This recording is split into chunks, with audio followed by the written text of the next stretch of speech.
ओम भोलेनाथ का स्थान हिंदुस्तान। ओम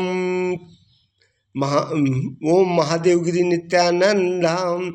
ओम किशन गुरु ग्राम घोड़ा डोंगरी, तहसील घोड़ा डोंगरी, जिला बैतूल, मध्य प्रदेश। स्थायी पता गुरुद्वारा परिसर घोड़ा डोंगरी। Phone number 8461907608। सदगुरु किशन द्वारा चिताकाश गीता का श्लोक नंबर 8182 पर चर्चा। सदगुरु किशन कहते हैं, साधक क्या खाए, कब खाए, कितना खाए और कब सोए पर विशेष चर्चा। सदगुरु किशन चिताकाश गीता न केवल साधकों के लिए बल्कि जीवन की एक गाइड बुक भी है, बल्कि साधक के जीवन के व्यवहारिक पक्ष के प्रश्नों का भी समाधान है। साधक के जीवन के प्रश्न भी कहीं न कहीं उसके अध्यात्म से ही जुड़े होते हैं। चिताकाश गीता के श्लोक संख्या 8182 की भी इसी तरह के श्लोक है।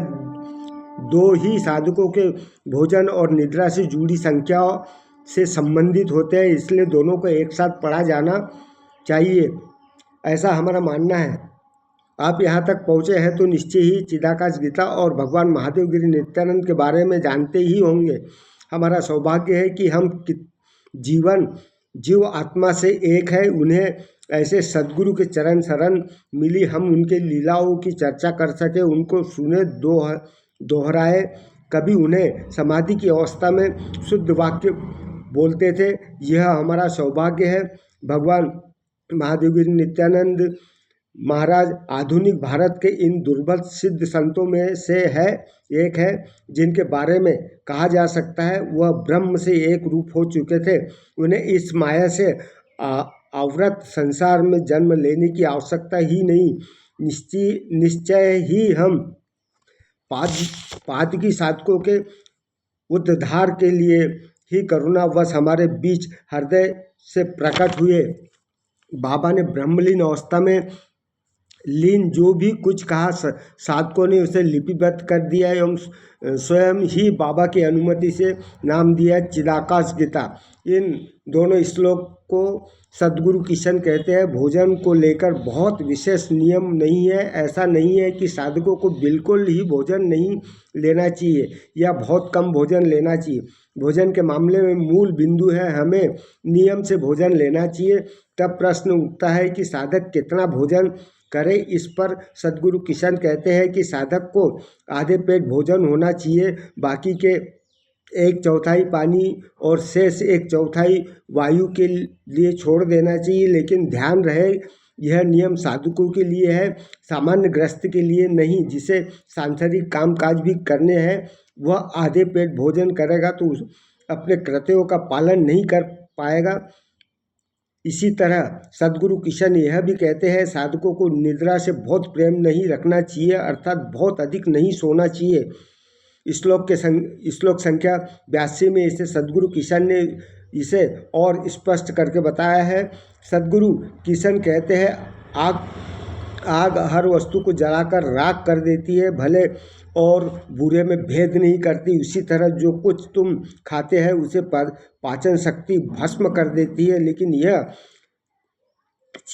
सिद्धांत उन्हीं भी उनके लोगों के लिए है जो परिश्रम अधिक करते हैं। जिनका पाचन अच्छा है वह कुछ भी खाए उनको पच जाता है, अपच नहीं होता है। लेकिन सब इस बात का ध्यान रखें, जब पेट भरा हो तो कुछ भी ना खाए। इसके अलावा भोजन का एक नियम रखें, ऐसा नहीं कि किसी भी समय भोजन कर लें। सदगुरु किशन कहते हैं, नींद के बारे में तो नींद भी बहुत आवश्यक है, लेकिन यह नींद भी समय अनुसार होना चाहिए। इसी बिंदु को भगवत गीता में भगवान श्री कृष्ण ने कहा, न तो अधिक खाने वाला ना ही भूखा रहने वाला काम करता है।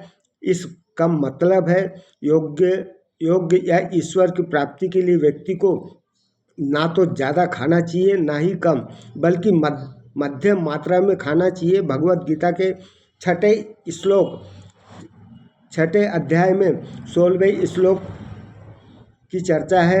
यह योगा अभ्यास के लिए आवश्यक है। इसलिए चिदाकाश गीता का श्लोक संयम